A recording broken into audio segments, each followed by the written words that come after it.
madaxweynaha Somaliland Axmed Maxamed Maxamuud Siilaanyo ayaa ka hadlay aqoonsiga Maraykanka uu siiyay dowladda Soomaaliya isagoo sheegay inay taasi quusaynin Somaliland sidoo kalena aysan dowladda Soomaaliya xukumin ama wakiilka ahayn Somaliland. madaxweyne Siilaanyo ayaa sidoo kale sheegay in digniinta ka soo baxday dowladda Britain ee sheegaysa in halis amni darro ay ku soo fool leedahay Somaliland ay tahay go'aan lagu degdegay. warbixintan waxaa magaalada Hargeysa nooga soo diray wariyaha VOAda Ismaaciil Xuseen Farjar. madaxweynaha Somaliland Axmed Maxamed Siilaanyo ayaa maanta khudbad dheer u jeediyay fadhi wada jira oo ay yeesheen labada gole ee guurtida iyo wakiilada Somaliland. madaxweyne Siilaanyo ayaa khudbadiisan kaga hadlay arrimo kala duwan oo la xidhiidha arrimaha dhaqaalaha, horumarinta, amniga iyo arrimaha dibaddaba. madaxweyne Siilaanyo ayaa ugu horreyn soo dhaweeyay wadahadal dhex mara Somaliland iyo Soomaaliya, wuxuuse sheegay inaan dowladda federaalka Soomaaliya aanay metelin Somaliland. wadahadalay Soomaaliya u bilaabmay waxay ahaayeen arrin guul u keentay Somaliland. waxay ku salaysnayd baaqii caalamiga ahaa ee ka soo baxay shirkii London 23 February 2012 kaasoo beesha caalamku fagaare loo dhan yahay inoogu soo jeedisay innaga iyo Soomaaliya inaynu ka wada hadalno mustaqbalkeena siyaasadeed.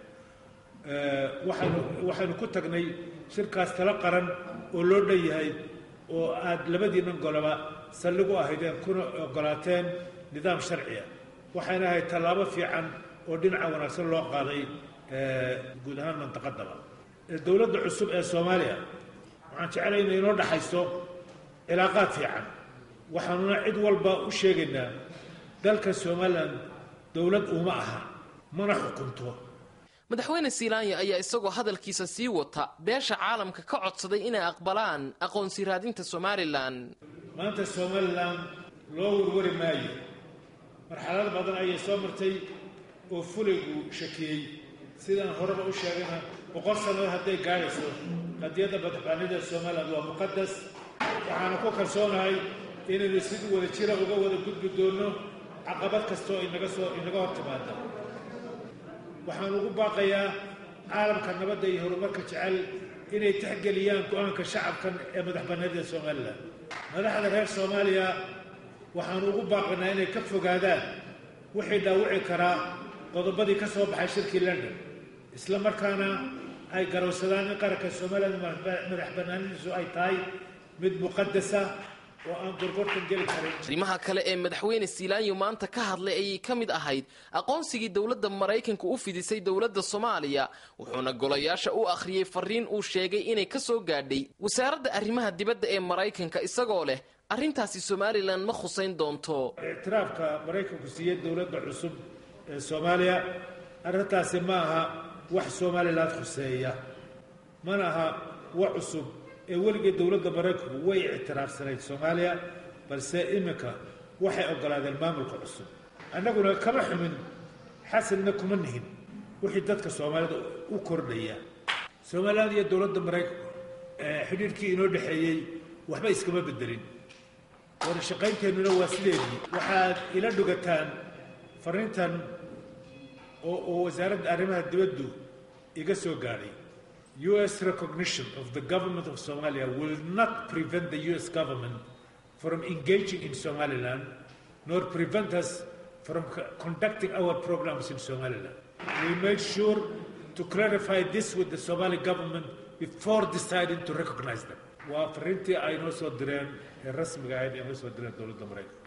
madaxweyne Siilaanyo ayaa sidoo kale khudbadiisa kaga hadlay dhawaaqii ka soo yeedhay dowladda Ingiriiska.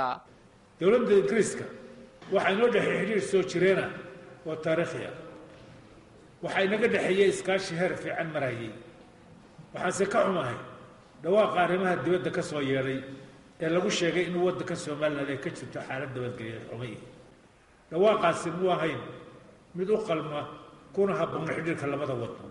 waxaanu aragnaa mid lagu degdegay.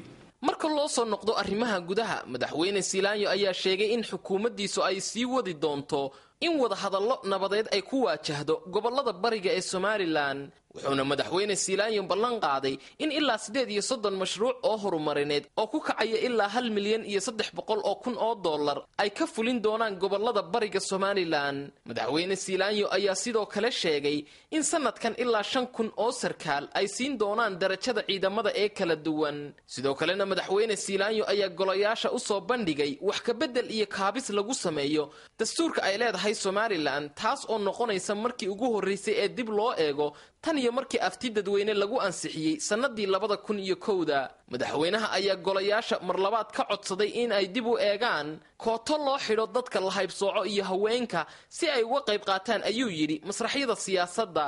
la taliyaha madaxweynaha ee dadka la haybsooco Barkhad Jaamac Xirsi ayaa isagu VOA u sheegay golaha baarlamaanka waxaanu ka codsanaynaa 95% markii horena iyaga diiday imika inay codsiga madaxweynahana aqbalaan oo soo dhaweeyaan oo ay qadiyada ummadda meel uga soo jeesadaan. waxaanu kula dardaarmanaa xuquuqda siyaasiga maanta madaxweynuhu uu siiyay inaanay maanta mar dambe seejin.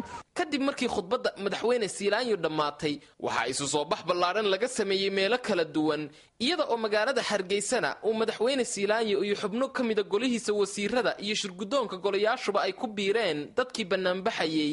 waxaana socod ay dadweyne tiro badani ku mareen wadada halbowlaha oo ah magaalada Hargeysa, taas oo dadka banaanbaxaya ay siteen boodhadh ay ku xardhan yihiin erayo ay fariin ugu dirayeen dowladda Ingiriiska oo nuxurkoodu ahaa inay muujiyaan sida ay uga xun yihiin go'aankii dowladda Ingiriiska.